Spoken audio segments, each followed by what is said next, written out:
Hello there, pull out your ho-ho-hos, because in today's festive episode, we're going to be taking a look at Magic Square MS-01x, Light of Freedom. And hey, what better choice for a Christmas episode than the guy who is red, white, and blue, and green if you throw him into a blender. Now, of course, as much as Optimus may love the Christmas spirit, we're not taking a look at his hat.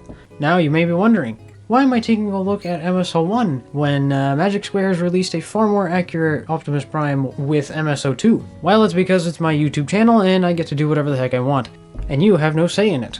So shut up, sit back, and be jolly. The figure, of course, does come in this box, which, it's a box, it exists. Now, of course, this guy is just another Optimus Prime, so you're not going to be too impressed by what you see here. They all basically look the same. Now, this one in particular is my MP Optimus, mostly because I dig the fact that it blends MP10 with the cartoon style, rather than being just completely toon. He does, of course, have the beautiful blue windows here, with nice chrome backing them, so that they pop really well. Gives a nice sheen. And speaking of sheen, not that sheen, this guy has a wonderful, almost raspberry kind of coloring to him, where he has a nice metallic flake kind of coating over him, and it doesn't really scratch off easily, which is very nice, because you're not going to be getting a bunch of paint chips. Very much dig that, very cool. And you may be shocked by this, but his head sculpt looks like Optimus Prime. I know, I'm amazed. But he does have some very nice, beautiful baby blue eyes, which some Optimus Primes kind of struggle with. Very much helps him pop. But yeah, he has a nice metallic faceplate there. It's not just a flat silver, it is a slightly gunmetal tinted silver. It's very cool. Now, of course, you can't take a look at his head without taking a look at that very nice blue that he has. The blue on this figure is very nice looking. While it looks great on the head, you can see it throughout on his legs as well, where it's just this very nice sparkly metallic blue painted throughout, and they even throw in light blue on the legs here to break it up, and it looks so good. Just very nice pop of color. It's one of the things that makes me not want to swap this out, honestly. It's great. It looks great. And he even has some very nice shiny chrome on his smokestacks and those abs. And that's on top of the nice shiny thighs and crotch. But yeah, he has a very nice shiny look without just being overly done. Because there is a super shiny metallic cherry red version of this that just, I had it, it looks ugly, honestly. Very over the top, and honestly the paint chipping became an issue. This version thankfully doesn't overdo it, and it looks great for it. And his sparkly nature is the very reason that I decided to choose this guy for this Christmas episode. Now, you may be wondering, what does this guy offer me other than a giant hole in my bank account? Well, I'm glad you asked. He includes the ever so wonderful and totally not standard Ion Blaster. I know, shocker, Optimus comes with a gun? Who would have thought? You just slap it in his hand and there you go, Optimus has his usual pew-pew cannon. And in case you were wondering, he does hold the gun very well. He doesn't have the grip. Now, he also comes with his axe, which unfortunately on this one is a bit wonky considering the ball section somehow ends up being larger than the actual axe itself. But to get this on his hand, you just pull this apart, splits into two. You just take this, slap it into his hand upside down, kind of like a gun. Then you just take the bubble section, pull it over his hand, and there you go. Optimus with his axe. And yeah, his axe is not exactly the biggest axe. It's okay, Prime. We know that it's about how you use it, not about how big it is. He also does come with the swap out parts.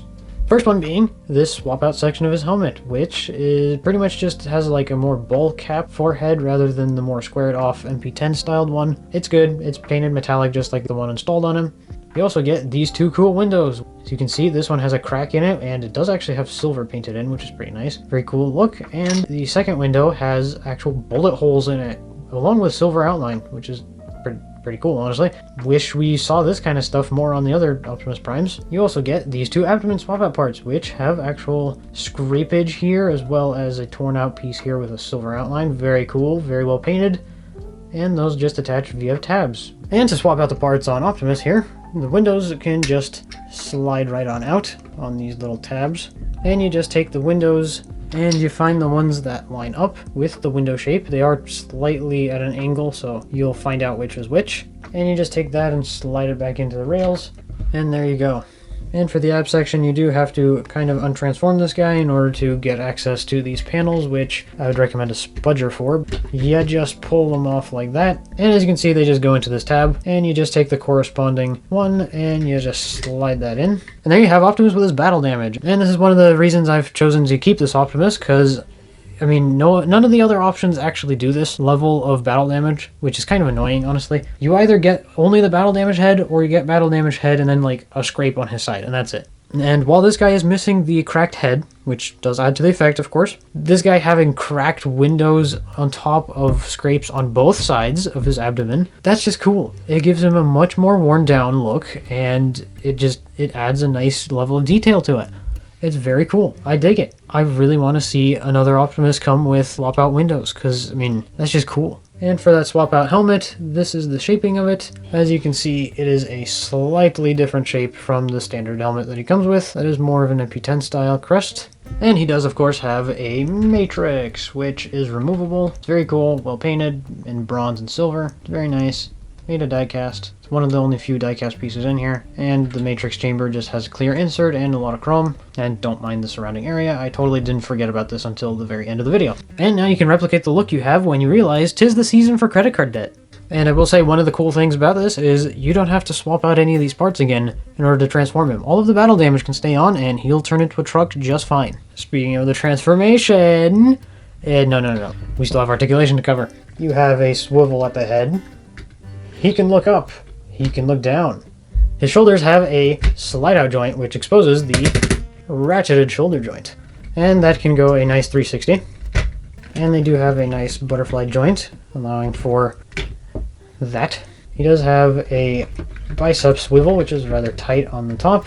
And he also has one right above the elbow. First joint on the elbow bends well over 90 degrees, and honestly, that would be way more than enough. But thanks to the transformation, he does have a second joint that allows him to go even further. It's just meant for the transformation, but you can use it and you have unlimited range. You don't really need it, but it's there. He's got the wrist swivel. He also has fully posable fingers with 2 joints in each finger. And his thumb is on a ball joint and a secondary hinge. He does have a nice unrestricted waist swivel.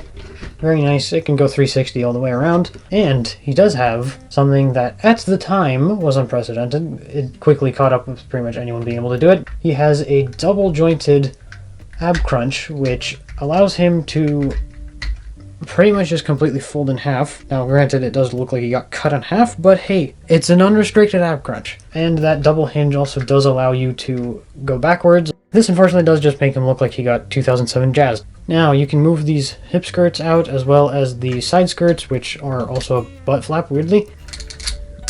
His legs get about that far on ratchets. Not really all that far back, unfortunately, but you don't really need much rear movement. And of course, since it is the holiday season, a beautiful spread. Now the knees do have a double jointed system. First joint pops out a very nice piston and is on a friction joint. The second joint below that is on a ratcheted joint, and that just, that's about as much articulation as you would ever need out of a leg. The feet only move up that far, back pretty much none at all, but thankfully, unrestricted ankle tilt. That is a very nice one. But yeah, this is a very posable figure, and he somehow still beats out a pretty large portion of the G1 figures coming out right now in articulation, even 6 to 7 years later. Also, I wanted to point out that these arrows do not actually come with him. I painted those on myself, because I think those arrows are the right of all sentient beings. People who think the arrows should be red are wrong. Now, of course, this being an Optimus, and a fairly old one at that, pretty much everyone under the sun has seen this transformation. It's just another Optimus conversion. Nothing too special with him other than the legs. He's pretty standard. He's kind of just a modified MP10. So, let's get him into truck mode and talk about that. And here you have Optimus in his vehicle mode. But as you can see, just very beautiful chrome, dark silvers, clear inserts, all that lovely stuff that you want to see on a Masterpiece Transformer. As you can see, he somewhat gets away from the theme of Optimus Primes having their feet stick out by hiding the feet pretty well. The toes do stick out a bit, but they're fairly well hidden, and even the vents are a little bit folded away at least. Not the best, but they tried, and they did add some nice mechanical detailing in between the tires there. Nice lovely paint, nice dark silver stripe going along, which Toon Primes don't have anymore. That's another reason I kind of like this. The fact that it has this nice stripe on the truck. The truck, in my opinion, just looks wrong without a stripe. I will die on that hill. Do not take the stripe off of Optimus Prime. It is iconic.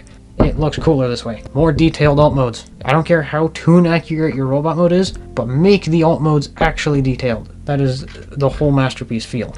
An interesting feature that this guy has, compared to other Primes, is the doors actually open to nothing! It's cool when you have a photo of the truck with its doors open. It's a neat feature, nothing really all that important. Moving those out of the way does also allow you to have access to the cab, which is hollow, surprisingly.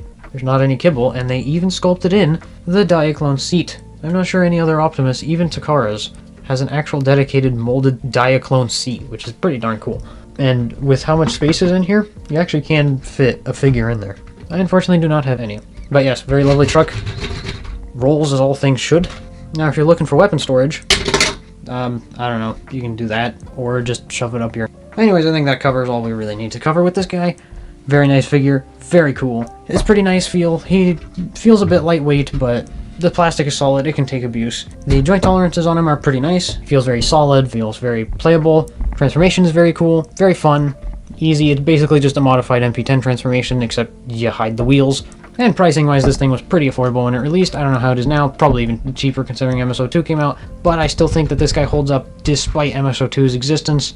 Now, go out there, have fun on Christmas, open your presents, be grateful, have fun with your families, and have a very, very Merry Christmas. See you around next year. Have a good one, guys.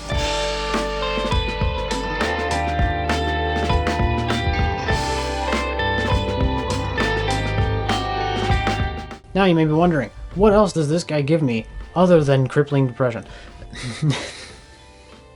Depression. And thankfully,